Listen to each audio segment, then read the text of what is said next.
अगर आप एक सैलरीड एम्प्लॉई हैं और आपकी टीडीएस की डिडक्शन होती है तो बजट 2024 के अंदर जो टीडीएस डिडक्ट किया जाता था एम्प्लॉयर के द्वारा उसको लेकर एक बहुत बड़ा चेंज कर दिया गया है।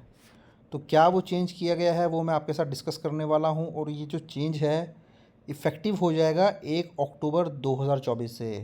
तो चलिए वो क्या चेंज किया गया है वो एक बार हम डिस्कस कर लेते हैं।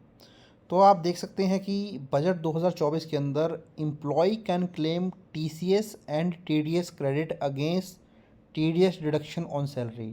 तो इसका मतलब ये है कि जो भी आपका एम्प्लॉयर टीडीएस की डिडक्शन करता है, अब वो एम्प्लॉयर अगर आपका कोई टीसीएस का डिडक्शन हुआ है या टीडीएस का डिडक्शन हुआ है तो उसको भी एडजस्ट कर लेगा।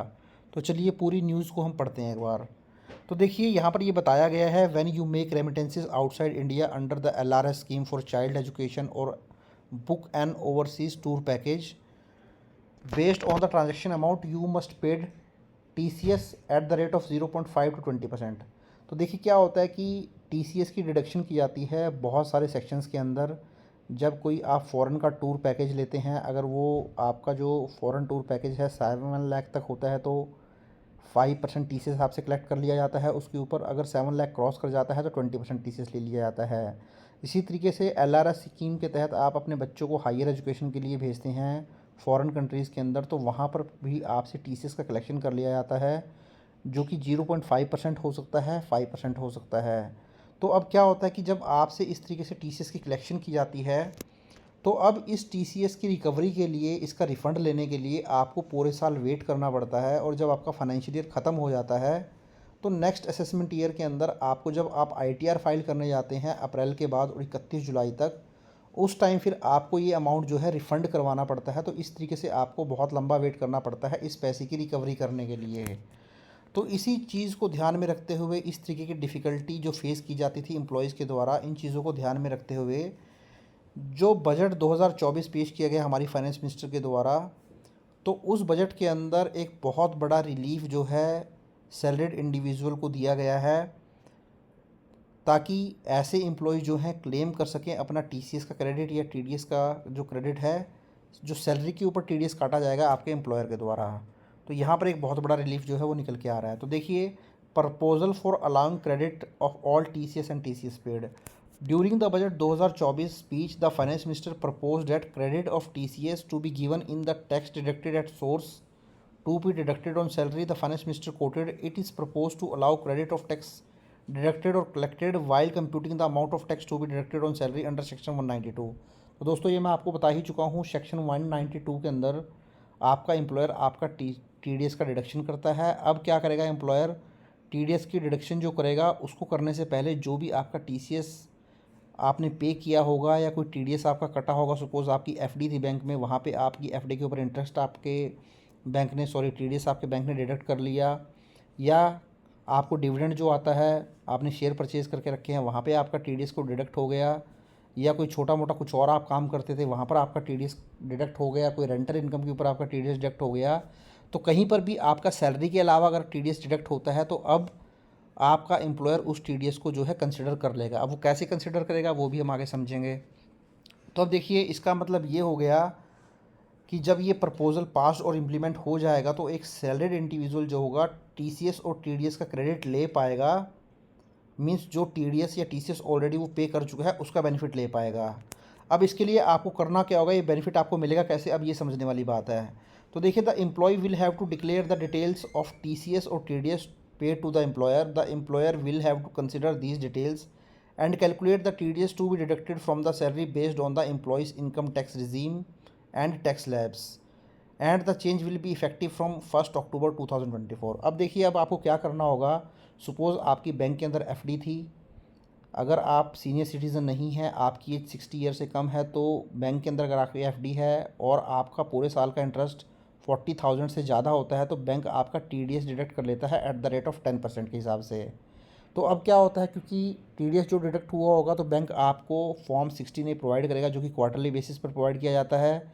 इसी तरीके से अगर आपने कोई फ़ॉरेन ट्रैवल किया है वहाँ पर आपका टीसीएस आपने पे किया होगा, या कोई कार परचेज़ की होगी जिसकी वैल्यू 10 लाख रुपीज़ से ज़्यादा है, तो वहाँ पर भी जो कार डीलर है उसने आपसे टीसीएस कलेक्ट किया होगा। तो अब आपको सारे ही प्रूफ जो भी टीडीएस आपका डिडक्ट हुआ है, जैसे फॉर्म 16A या टीसीएस के केस में आप इनवॉइस दे सकते हैं, या टीसीएस सर्टिफिकेट जो आपको देगा कार डीलर या जो भी कंसर्न पर्सन है, डिडक्टर है, तो आप उससे वो सर्टिफिकेट कलेक्ट कर लें और अपने एम्प्लॉयर को प्रोवाइड करवा दें। अब आपका एम्प्लॉयर क्या करेगा, जो भी टीडीएस की डिडक्शन करेगा पहले इस अमाउंट को एडजस्ट कर लेगा और जो बचा हुआ अमाउंट है उसको ही आपकी सैलरी से डिडक्ट करेगा। सपोज़ करें पूरे साल में आपका 2 लाख रुपए का टीडीएस डिडक्ट होना था आपकी सैलरी से, तो अगर आप उस 2 लाख को 8 से डिवाइड कर देंगे तो करीब करीब 16,000 का टीडीएस आपका हर मंथ आपकी सैलरी से डिडक्ट होना है।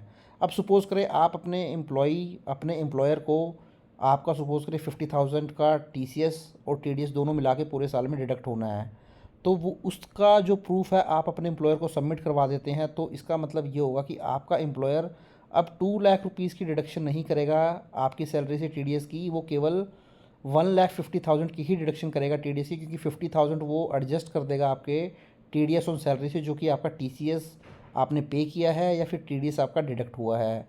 अगर साल के शुरू में ही आप नहीं दे पाएंगे तो सपोज़ करें आप उनको अक्टूबर में, नवंबर में, दिसंबर में जब भी आपको ये सर्टिफिकेट मिल जाते हैं आप अपने एम्प्लॉयर को सबमिट कर दीजिए। तो जो भी बैलेंस अमाउंट होगा टीडीएस ऑन सैलरी के ऊपर, उस बैलेंस अमाउंट को जो है एम्प्लॉयर एडजस्ट कर लेगा उस टीसीएस या टीडीएस से। तो उसके बाद ही आपका जो है बैलेंस अमाउंट वो डिडक्ट किया जाएगा आपकी सैलरी से। तो ये आपको ध्यान रख के चलना है। इसके बाद देखिए आप relief for salaried employee. The above proposal came as big relief for salaried individuals who have paid huge amount of TCS and TDS, in which ranges from 0.1 to 20% and the TDS ranges from 0.1 to 30%। तो देखिए जो TCS आपका deduct होता है, TDS deduct होता है, ये 0.1% से लेके 20 या 30% तक चला जाता है।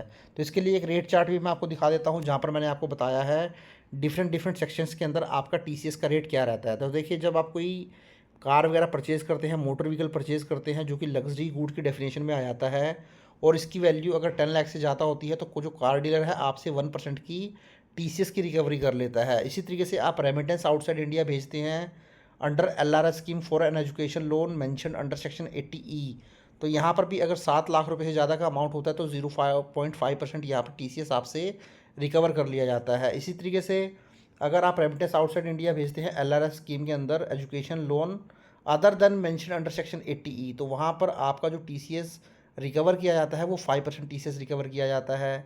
इसी तरीके से अगर आप कोई ओवरसीज़ के लिए टूर करते हैं फॉरेन कंट्री में, वहाँ पे टूर पैकेज लेते हैं, अगर 7 लाख रुपए तक का पैकेज है तो 5% की टीसीएस की रिकवरी की जाती है। अगर आपने जो पैकेज लिया है वो 7 लाख रुपए से ज़्यादा लिया है तो 20% की टीसीएस की रिकवरी की जाती है। तो इस तरीके से जो भी आपका टीसीएस कट जाता है या टीडीएस कट जाता है तो उसको आपको पहले क्या करना पड़ता था, रिफ़ंड लेने के लिए पूरे साल वेट करना पड़ता था।